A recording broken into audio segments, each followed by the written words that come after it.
One of the questions we have yet to touch on concerns the developmental origins of moral psychology. Are there, you might ask, innate drivers of morality? Well, gosh, that's a terrible question. Let's try and sort this out. What do we mean by innate?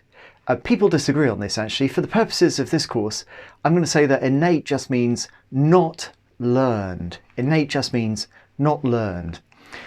Now, when we talk about drivers of morality, I think that leaves things a little bit open. So you might imagine, for example, that your motor abilities are essential for you to acquire knowledge of morality, and some of the motor abilities may be in some interesting sense innate, that's to say not learned, right? But I don't think we'd want to say that the motor skills that you have are thereby drivers of morality. Action may be involved and necessary for all kinds of discoveries in humans. So this notion of driver is going to need a bit of clarification. And what I want to suggest here is this. We first of all look at the evidence and then work back to try to understand what the question's asking.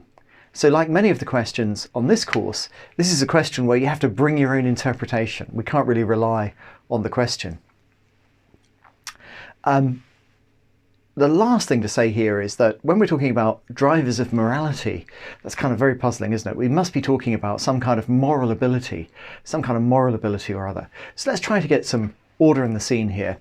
I'm going to rely very heavily on Hamlin, who's one of the leading researchers in this area, and in particular on her 2013 paper, Moral Judgment and Action in Preverbal Infants and Toddlers. Now you notice from that title that she uses the term moral judgment. You also know that almost all of the course so far has involved evidence which was collected where people make explicit verbal responses. But if we're interested in development and relatively young children, indeed preverbal children to a large extent, getting them to make moral judgments and measuring their moral judgments is going to be tricky. So what Hamlin actually does is contrasts moral sense with moral judgment. And what we need to focus on is the moral sense, not the moral judgment. So Hamlin suggests that moral abilities, including a moral sense, evolved to aid group living, specifically to motivate and sustain cooperative action. And that's a widely held view, and I think that's an incredibly plausible idea about moral abilities. Why do you and I have moral abilities? At least in part so that we can live together in these fairly large societies. We're kind of insect-sized in the density of our societies, but we're not genetically related to each other. How have we turned that trick and brought together those two incompatible properties?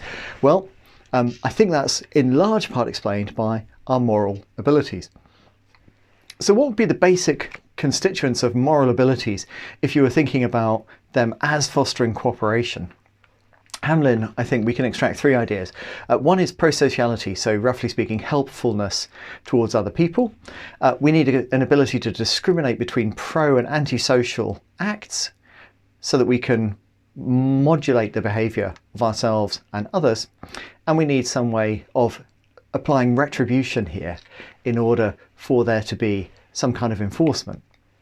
So let's see how we might find evidence for each of these things in preverbal children. If we're thinking about pro-sociality, we might draw on some fairly old research now by Felix Warneken and Michael Tomasello. So they did something incredibly simple here. You can see this happening. So here is the child, and Felix is just here. He's dropped a peg. Do you see he's dropped a peg on the floor?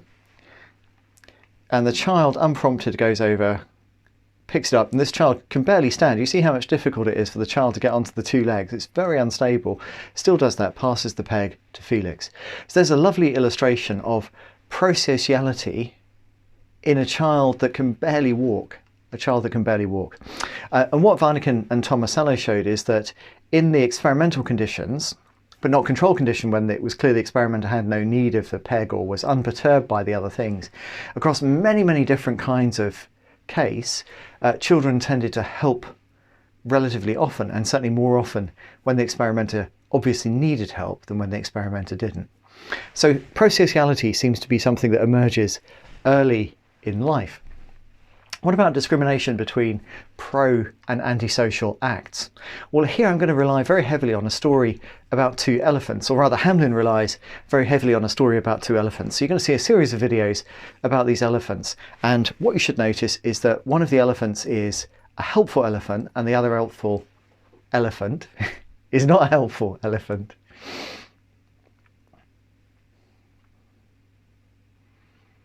So there's the duck. Gosh, now I wonder if I could do something with the duck there. Now look what happens. Oh, great, good elephant. There you go, pro-social. Very good. All right, but here's what the other elephant does. Notice this, there's an interesting contrast here in the elephant's behaviours. Will be in a minute. Oh. There's the ducks trying to open the box. This is what the children are seeing, of course, performed live.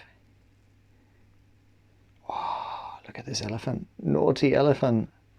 What's it doing? Oh, bad elephant. Now, what we know from earlier research is that the infants will prefer to reach for the good elephant compared to the bad elephant. And across a wide variety of conditions and performances. So what that tells us is that even in the first year of life, before the infants are able to say anything or much at all, may not even have their first word yet, they're able selectively to pick out the good actor, prefer it to the bad one. So that's kind of helpful, but we can go a bit further here because we can think about how infants deal with retribution. So what happens if infants see either the good elephant being treated pro-socially or the good elephant being treated antisocially? Well, I guess we should think that it's bad for the good elephant to be treated antisocially. All right, but what about the bad elephant? So you've seen that naughty elephant. Now imagine that naughty elephant is treated antisocially. That seems actually okay. That might even be preferable to having it treated pro-socially. So let me show you how this works in the videos. So what we've got now, this is potentially a bit confusing. You've got to be really paying a lot of attention here. We've got two moose. Can you see the moose there at the back? All right, good. So there are two moose and an elephant here. It's enjoying playing with its ball. It loves playing with its ball. Oh, look, and now that moose has got it. And the elephant wants the ball back. Oh, and the moose rolls it back. Well done. Okay, so there's the pro-social elephant being treated pro-socially. Now take a look at this one. So here we're going to see the antisocial elephant. Let's say, actually it's still the pro-social elephant, isn't it, for you, but they counterbalance between colours, of course. There we go. And now, ooh, nope. Oh look, he's run off with the ball. And now that is antisocial. That is antisocial. So the question that Hamlin and colleagues asked is, how do infants feel about the two moose?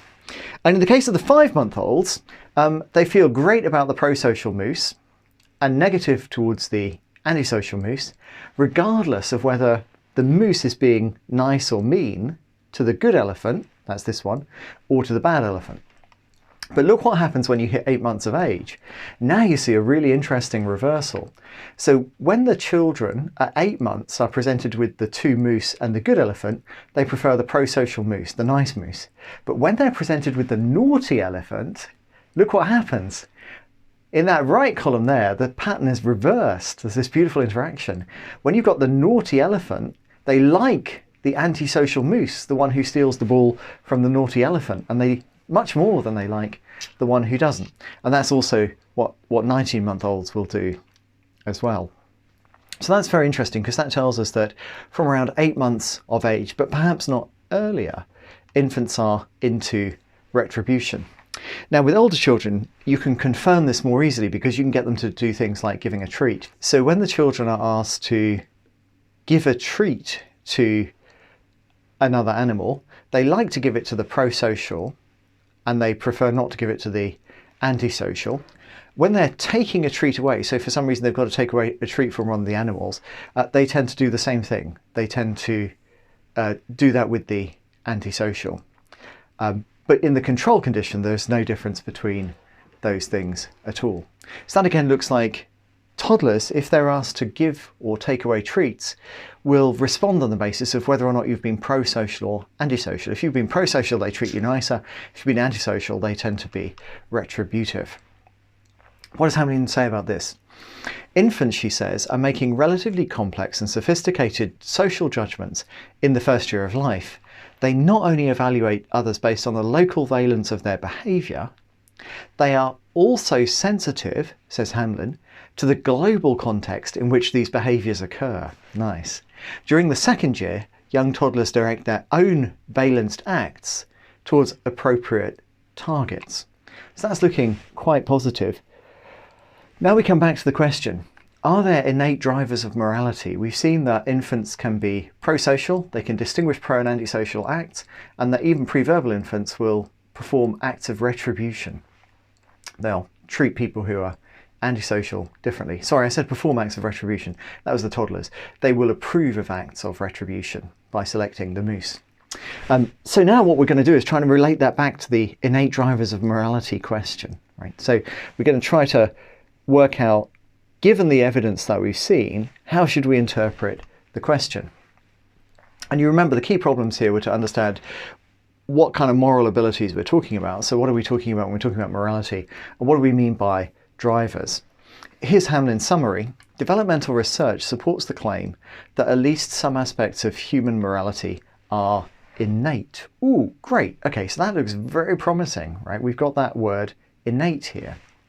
From extremely early in development, Hamlin says, from extremely early in human life, human infants show morally relevant motivations and evaluations, ones that are mentalistic, are nuanced, and do not appear to stem from socialization or morally specific experience. So we're talking about some aspects of morality, and that in particular is the pro-social behaviours and the responding to pro-social acts, discriminating between pro-social acts, taking into account of consequences. So that's good. What about this innateness business though? Remember, innate is not learn. It seems to me that Hamlin here is making a real stretch. She's making a real stretch.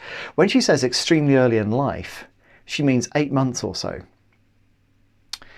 8 months is a lot of time for someone to gather experience of the world. It's a lot of time for someone to gather experience of the world. So it seems to me that we don't have a good justification to go from appears after 8 months of life to is likely not a consequence of learning. When Hamlin says do not appear to stem from socialization or morally specific experience, it's entirely unclear because we don't have good survey of what that experience might be. Let's look at how we would actually argue for innateness. So the canonical way to argue for innateness, the only successful way to do so, is to appeal to a poverty of stimulus argument. The poverty of stimulus argument goes like this. We have to demonstrate that humans acquire some ability. We have to show that to acquire that ability by learning, you'd need some piece of critical evidence. We'd also have to show that infants lack that piece of critical evidence. If we have those three premises in place, we can then infer that humans don't acquire the thing as a consequence of their learning. And then we can say, well, since the learning, right, the acquisition of this ability has to be either data-driven or involve innately primed learning, it must be that humans are acquiring the ability via innately primed learning. So to make the poverty of stimulus argument work, we need to establish all three premises. How is Hamlin doing here? Our X here is the moral ability which is involved in distinguishing between pro-social and antisocial acts, taking into account the broad context.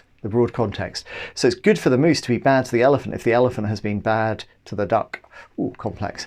And Hamlin, I think, very convincingly shows that humans acquire that ability. So the first premise there, I think we've got 8-month-olds have that ability. Very good. What we're lacking, though, is an analysis of the critical evidence that infants would require to acquire that ability. What is the critical evidence? It's actually very unclear, what that sort of evidence might be. And the claim that infants lack the critical evidence is really based on Hamlin's guess. There isn't some systematic survey of the sorts of encounters that infants have, as there would be if the poverty of stimulus argument were working properly. So my suggestion to you is that we should not draw a conclusion about innateness from the fact that something appears in the first 8 months of life. 8 months is a lot of time, there's a lot of experience, there's a lot of uncertainty about what evidence might be required and what learning mechanisms might be involved. Now, Pullman and Schultz, who are responsible for this very careful formulation of how the poverty of stimulus arguments goes, they noticed that in 2002, it still awaited even a single good supporting example. I think since then we have seen a single good supporting example in humans, but strikingly, I checked this recently actually for another course, just one. Just one. As far as I know, there is just one good example where the poverty of stimulus argument makes a good case for innateness. So I don't think we should accept that there are innate drivers of morality, but that doesn't mean that this research is not interesting. Far from it. Far from it. The important thing here is rather this, and this I think is incredibly helpful for us in moral psychology. It's true that there are pre-verbal drivers of morality. Your ethical abilities, however they're acquired, whether it involves some innate priming, as also Hyde and Graham and colleagues who have supported moral foundations theory, they're also supporters of innateness. We don't have good evidence to believe that there's innateness, we just don't know.